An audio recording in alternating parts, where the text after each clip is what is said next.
Just thinking about before and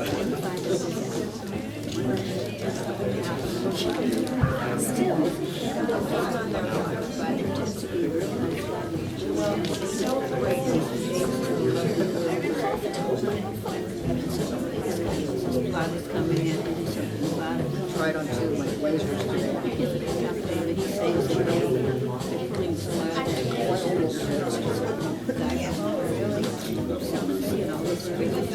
And anyway, he saves the day. It's much funnier than my kind of Well, I have one that does. yeah, but it's actually I bought it.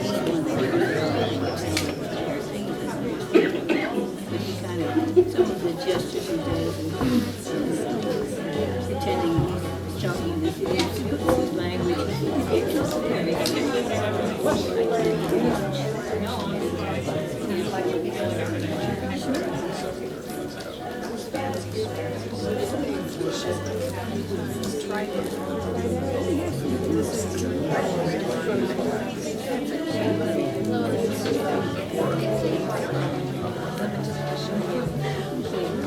One I can fake it. One I can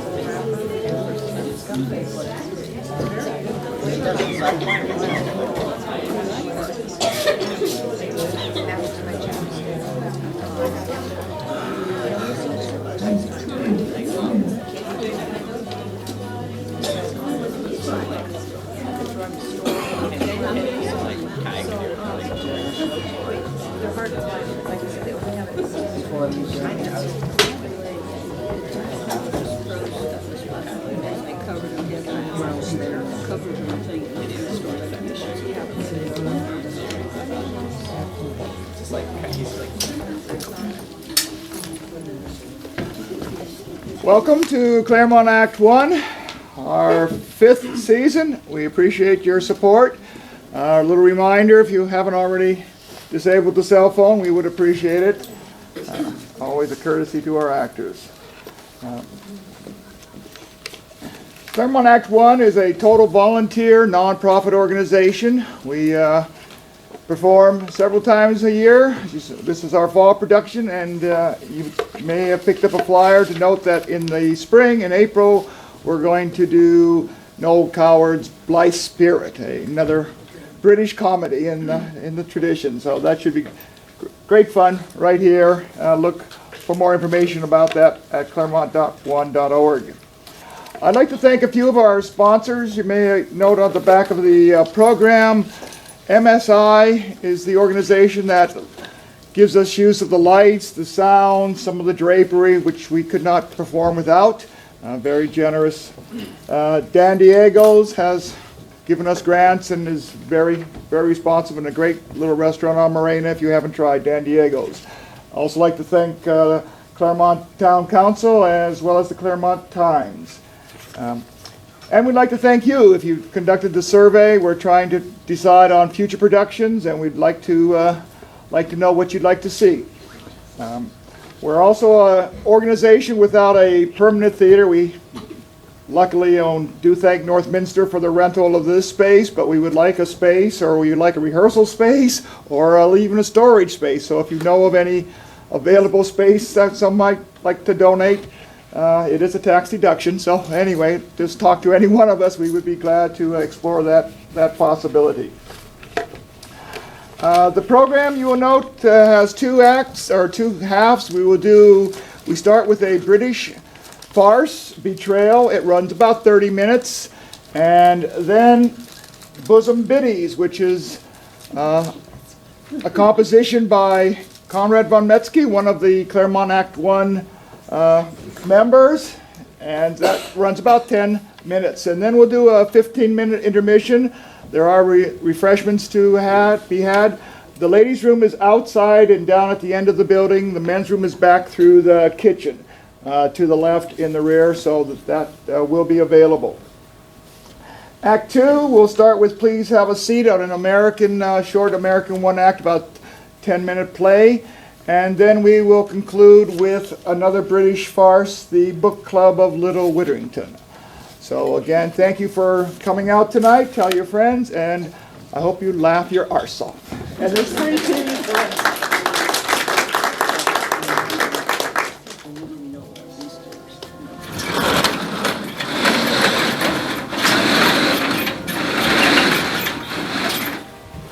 What a glorious day. Yes. Try to sound a little bit enthusiastic. It's a wonderful day. Snowdrops are out there refusing to melt, whilst crocuses, tulips, and daffodils are pushing through, trees in bud. Everything is coming to life. Of course you're right. I've just seen my first ant of the year. Rubbish, your Aunt Maud was here last Sunday. No, not aunt as in female relative. Ant as in busy little crawling pest. Oh, well, I think they're sweet. Only with jam on them? Oh, what a thought. Would you prefer chocolate coated? Don't be disgusting. They're one of God's creatures and they have the right to do what they were created to do. Well, what other function do they serve other than infesting any unattended piece of food? I don't know, but that's beside the point. They have a right to be. I'm sorry, I'm going to get rid of them before the colony gets too big. How? Well, can't use any of those handy poison boxes for fear one of your wretched dogs will eat it up, so I'm going to pour boiling water on them. Pour water on my dogs? No, on the ants! Well, now you mention it. You swine. Leave my babies out of this, and do you have to do it that way? It must be agony for the poor little things. Well, what should I do then? Try to petition Parliament? Have them deported to the homeland, which is the Antilles Islands? Nonsense, that's miles away. How would they get here from there? Perhaps they stowed away in a cigar box from Cuba, or built a boat and drifted up the Gulf Stream. You know, I think Disney movies are wonderful for children, but they seem to drive certain adults completely out of their minds. I think you'd better stick to pornography in the future. You're probably right. Some of the things you see on there are so far-fetched, even I don't believe they're real. Enough of this nonsense. We were discussing the miracle of spring. No, we were not. You were twittering on about it, and that is not a discussion. If I never said anything, it would be as still as the grave around here. Well, perhaps if you would chatter less, the ants would get bored and go away in their own accord, solving two of my problems in one go.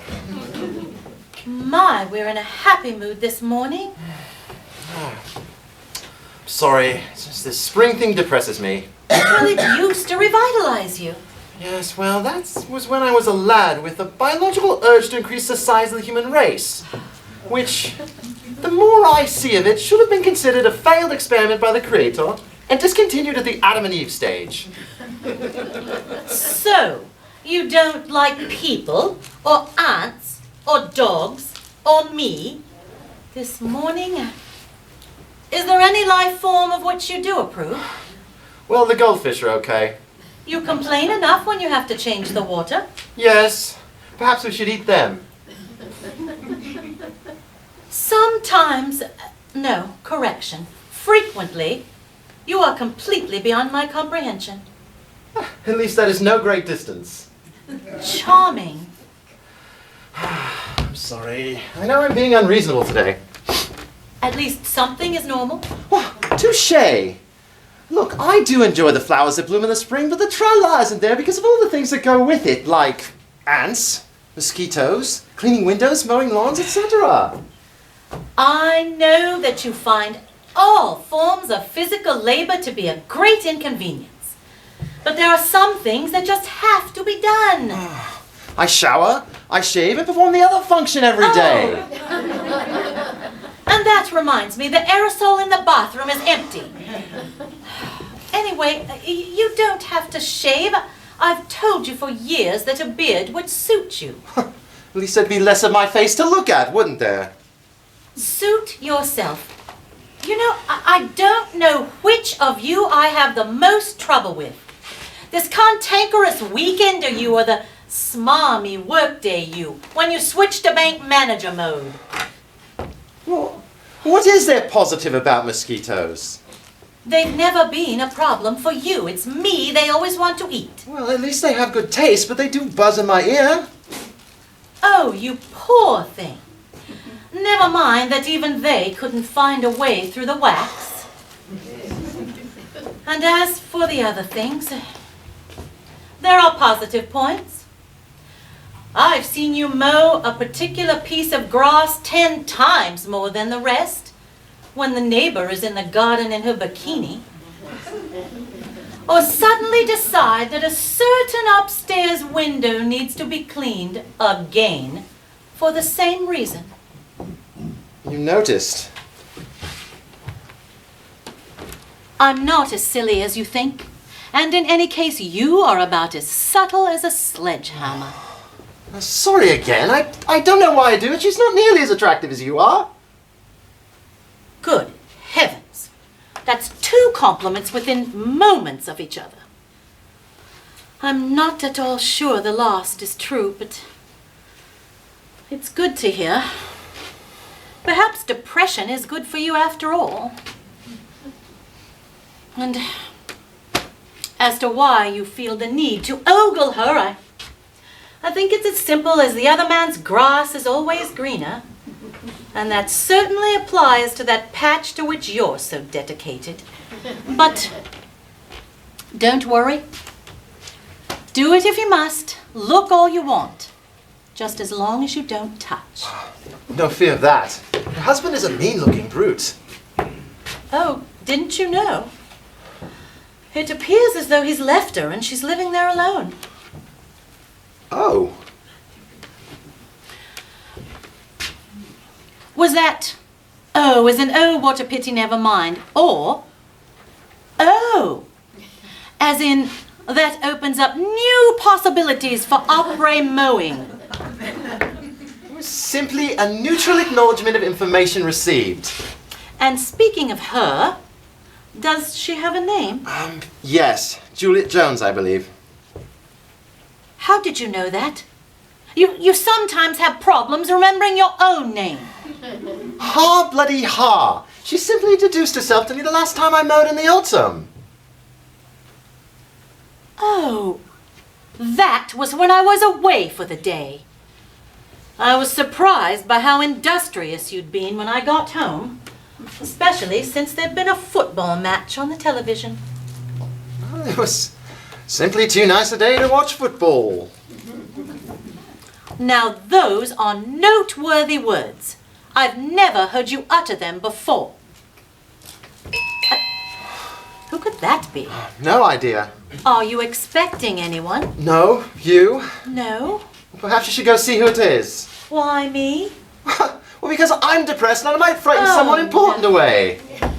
Though in the event it's your mother, I better go see if it works. I'll get it. If it's my mother, I would like to talk to her. Ah, no, I'm on my way.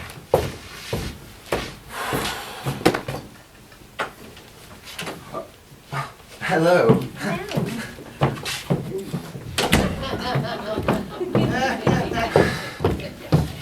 Hello, sorry to disturb you. I thought Lenny was alone. Obviously. Lenny? I'm Margaret, Leonard's long-serving wife. Pleased to meet you. Lenny's mentioned you quite often. My name is Juliet. I'm your neighbor. Yes, I have seen you outside a few times, but as you know, Leonard takes care of the garden. Naughty of me not to have phoned up to make your acquaintance, but I have so little free time. Always so busy. Oh, I know what you mean. And then when I do get a free moment, I think it's important to relax. I find it very relaxing to watch the men work, don't you? Indeed, especially when, like me, you're absolutely hopeless as regards practical matters. Rhodri is away on extended business, and I have no idea how to work the mower. Lenny seems so good at it, I thought maybe he could show me the basics.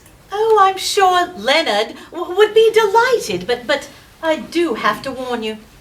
That piece of grass to which he is so dedicated is very special. He's less enthusiastic about the rest. Oh, never mind. I only wanted to keep it down to a reasonable length when it really stopped growing. On the other hand, perhaps I could get some sheep or goats in. Nothing like a good ram on the grass, I always say. You might be right. But those beasts do get to be a bit smelly.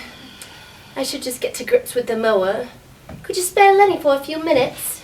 Well, we've not yet finished breakfast, but perhaps later. After he's washed up, cleaned the goldfish, murdered the ants, and filled his ears with anti-mosquito cream. Great! I'll just wait for you in the garden then, Lenny. It was nice to have met you, Marge. Perhaps us girls could get together sometime soon. Perhaps, but I would prefer it if you would use my full name, Margaret. We both find the shortening of given names unnecessary. Oh. Well, Lenny doesn't seem to mind. It was nice to have met you, Margaret. I'll see you soon, Lenny, darling.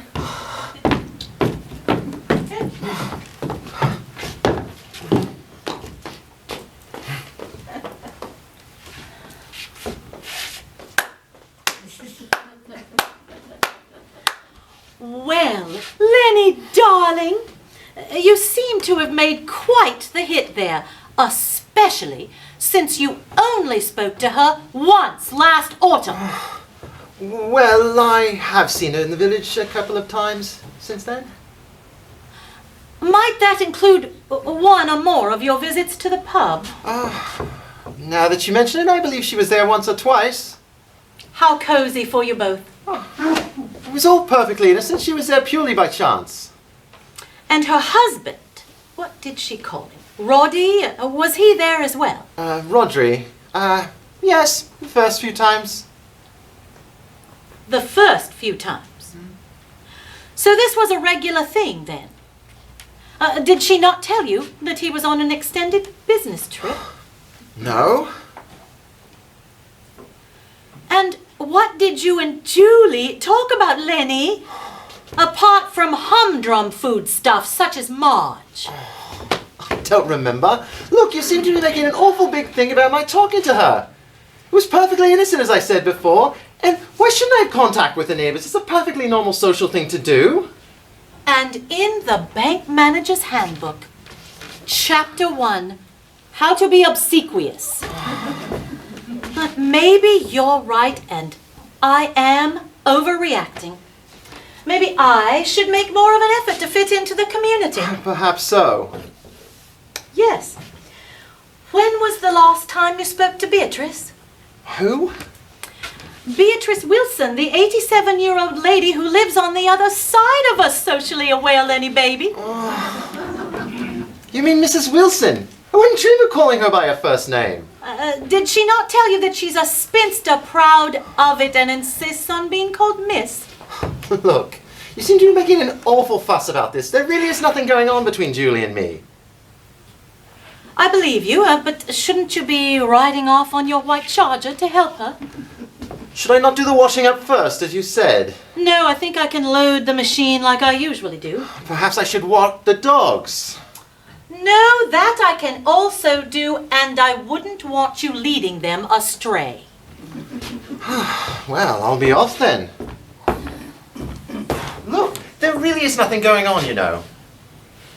Well, my darling, if that's the case, then you'd better go about it and stop looking so guilty about nothing. Right, I'll be off then. See you soon.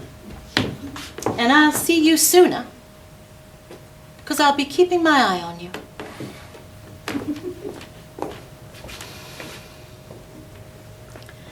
Boys and their toys. At least his still works. Oh, dear.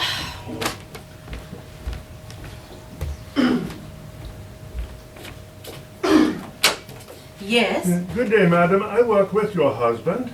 Oh, come in. Thank you.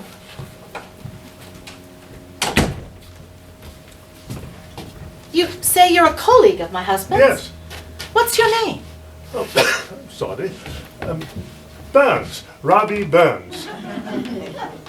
You don't look Jewish. Not Rabbi. Robbie, short for Robert, as in Scotland.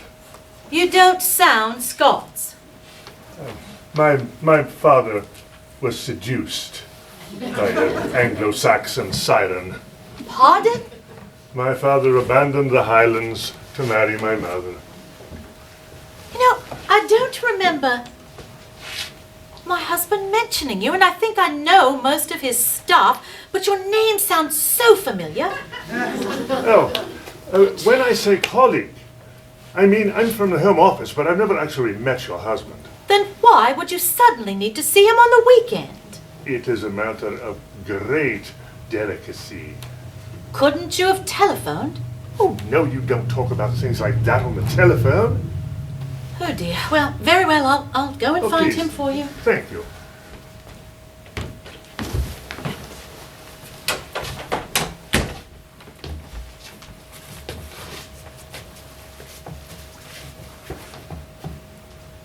Well, I'm sorry. I don't seem to be able to locate him. It appears that he's disappeared with a neighbor that he went to help. That's no surprise, of course. She probably put on her bikini. Okay, let's get her covered and hidden. We can. Oh no, it's Mrs. Saunders, my boss's wife. So, you're here stealing from your boss. What's the big deal about whether or not you're temporarily incapacitating his wife? I suppose you're right. But what if she sees me? She's not going to see you. I calculated that dose precisely. She'll be out for at least an hour, by which time we'll be long gone. Actually, why don't I leave the note and we'll go now? Eventually. There we go.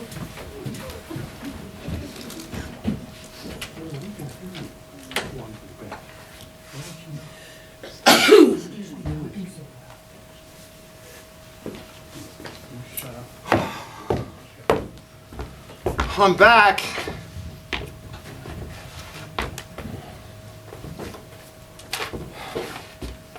Dear Mr. Sanders, we have your wife?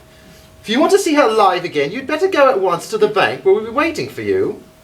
Do not tell anyone about this. Destroy this note and come at once. Do not delay. We have very little patience. Oh dear. What am I to do? Oh, is something wrong?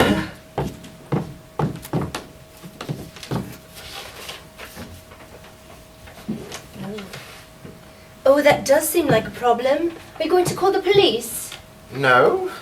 Well, you think they might be very well serious about killing her? Well, that's not what I'm worrying about. Oh, surely you want her back? Yes, of course, although sometimes I wonder what it might be like to be with someone else. Someone else? Yes, younger, livelier, more exciting, sexy woman. Me? Yes! Oh, I'm flattered, Lenny dear, but I'm married. Well, so am I. Well, there you are then. No, my marriage is nothing special, and I happily get divorced for you, and is running away on business all this time. To be honest, he's been made redundant and he's away looking for work. Weekends as well. So he says. You deserve to be looked after properly and cherished as you deserve. I could do that. You did say a while ago that your job situation was uncertain as well. True, but I've made arrangements and that doesn't matter anymore. I can take care of you. Oh. Well, Rodri is an accountant, and you, despite how attractive I might find you, are a bank manager. If I came to you, I'd be just changing one boring world for another. I want some excitement in my life. Could you keep a secret? Well, yes, especially if it's important to you. Good. Many banks don't keep much cash in their vaults anymore, but mine does. And the reason I can't go in and open up is because there's not nearly as much cash in there as they think there is. Why is that? Well, because it's in the boot of my car in the garage. What? Yes! I was going to make a getaway today, leave Margaret, and create a new life for myself. Will you come with me? Well, is there enough for two of us? If one of them is me, with expensive tastes? Would you think 5 million sufficient? Oh, yes. Or depending where we'll be living, of course. Oh, I found someplace very special. Some remote primitive island. Well, it is remote and will have plenty of privacy, but it's definitely not primitive. It has everything you could desire. Lovely climate, sophisticated shops, great restaurants, and it's not expensive. I'll go and pack! Oh, don't be long. We can buy everything new for you. Not that you'll need much in the way of clothes once I get started with you. You make me go weak in the knees!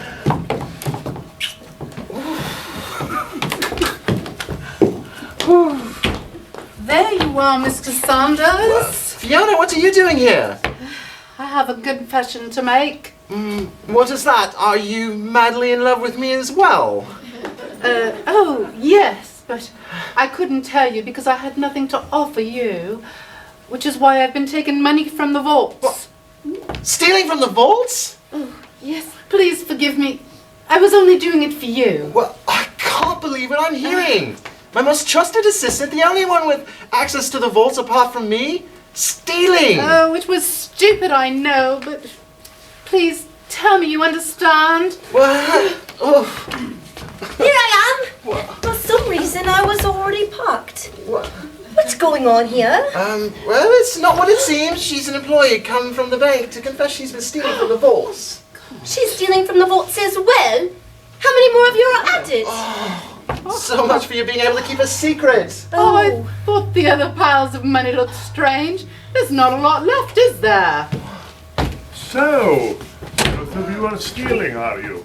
Right, I think a trip to the garage is in order. Rodri, what are you doing here?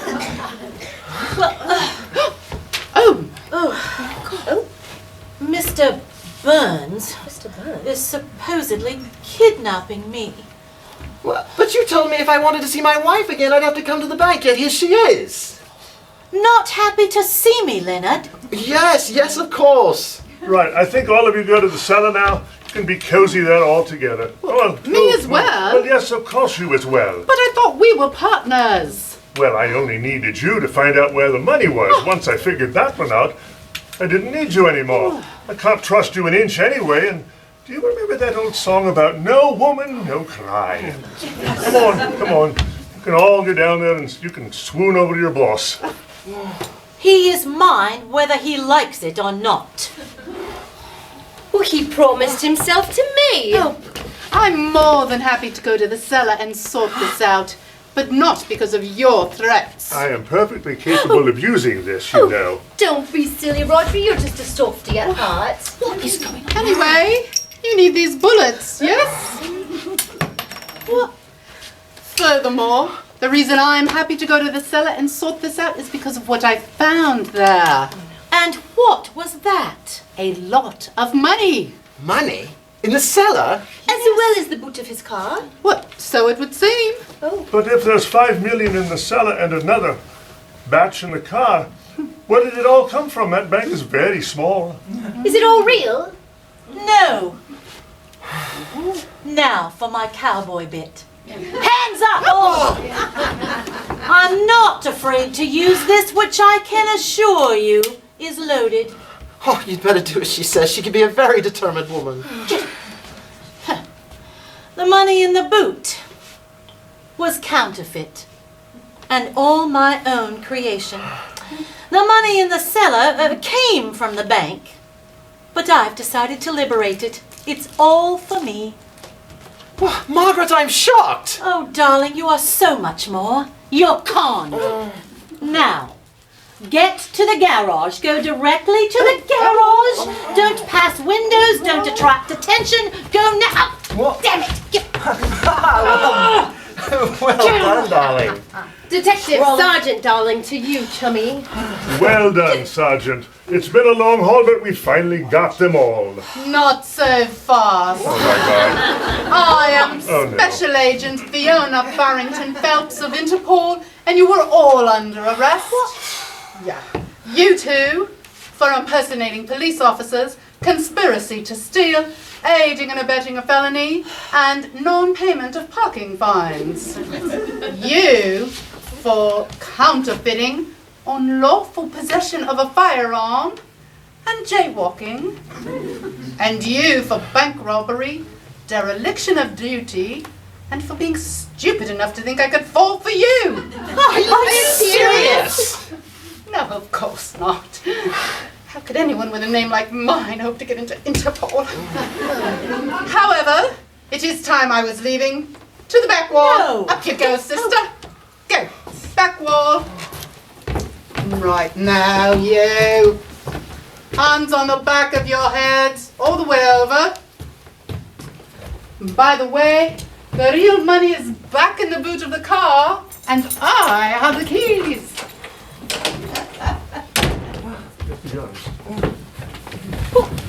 Here they are. They're The toys! Don't let her get away! Hurry!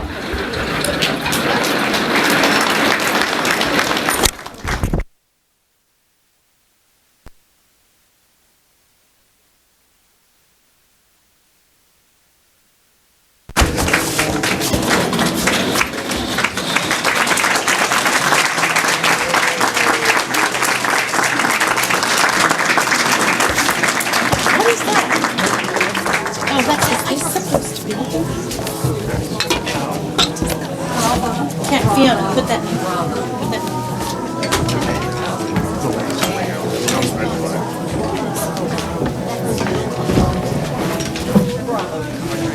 Oh, thank you. It worked.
Knock, knock. Oh, come in, Millie.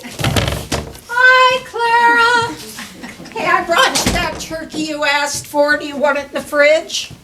Did you forget your glasses, Millie? That says ham. No, it doesn't. It says turkey right here. Iowa corn-fed turkey. It says ham, H-A-M. Okay, I admit it. I grabbed the wrong thing, but ham's still really good on sandwiches. And how would you know? The only sandwiches you eat are Oreos. And they're really wonderful with a little ham on them. Ham on a Oreo? You're crazy, you know that? No, you know who was crazy? That was my Bill. Oh my gosh, he would put mustard on everything. And we would go back and forth, ham, mustard, and Oreos. Just about drove me crazy. Then he said it drove him crazy that I put mayonnaise on everything. And round we go. Oh, I miss him. Well, why don't you switch to mustard? Then you can have a little bit of him back. That's not funny. I suppose it isn't. Oh, gee. I miss my Louie. It's been 10 years. Oh, I miss his fish smell, his fish appetite, his fish songs. Well, what do you expect? He was a fisherman. Yeah, but you would think that a fisherman would get tired of fish all the time after weeks out fishing. But no, every night for dinner, fish. Nothing but fish. Oh, Actually, I do recall a steady odor always coming out of your house. One time I got so sick of fish that I made a steak or something, and you know what he did then? Went fishing? Hey, do you remember that ad they used to have on TV for cat food? Fish Ahoy, I think it was called. And they had a little song that went with it. Well, when Louis didn't get his fish, you know what he would do? He would stand up at the table and sing at the top of his lungs. Fish, fish, fish ahoy, tasty fish ahoy, tuna, cod, and salmon too, all is fish ahoy. And then what? That's it. That's the end of the song. No. What would he do about the steak? Well, he'd eat it all right, but then I'd get these stares all evening long, as if I killed his dog. How long would that last? Oh, until the next fish. Oh, wow. I never knew that about him. My Bill was just the opposite. I'd cook it, he'd eat it. That's all there was to it. Sometimes I'd say, Bill, what do you want for dinner? And he'd say, oh, whatever. And that's all I'd ever get out of him. You know, in a lot of ways, that's all I'd ever get out of him. What do you mean, Millie? Oh, you know, Clara, the S word. Oh, do you mean salami? Not that S word. Come on, you can say it. Sex. Yes, that's the word. Oh, very good. Yeah, sex sure wasn't one of Bill's strong suits. Sort of like Louis and his steak, only a lot different. Anyway, at least I think so. How would I know? Well, of course you know. You have 2 children after all. You know, I think we might have gotten them at Walmart. Millie, don't be ridiculous. You didn't get Alan and Donna at Walmart. Oh, you never know. Shopping day list. Oreos, mustard, 1 boy, 1 girl. Oh, sheesh, you're just being ridiculous. Are you sure you were paying attention? Well, of course I was paying attention, but it wasn't all fireworks and flashing lights like I'd hoped. Better than scrubbing floors, I guess, but sort of on a par with doing laundry. Well, sex was one place we never had any trouble. Every time when he would come home, it would be Roman candles and nuclear explosions. Oh, but with taste and dignity. Didn't want to wake up the neighbors. Guess it's a little late to be jealous, but I'm jealous, you lucky duck. Oh, it was magnificent. Well, except for one thing. What one thing? Oh, no, never mind. Oh, no, that's not fair. You can't say never mind to me. That would be like opening up a package of Oreos and then telling me I can't have any. All right, okay. It was right at the very beginning, and I mean, maybe I was doing something wrong, but I was trying really hard, but Louis decided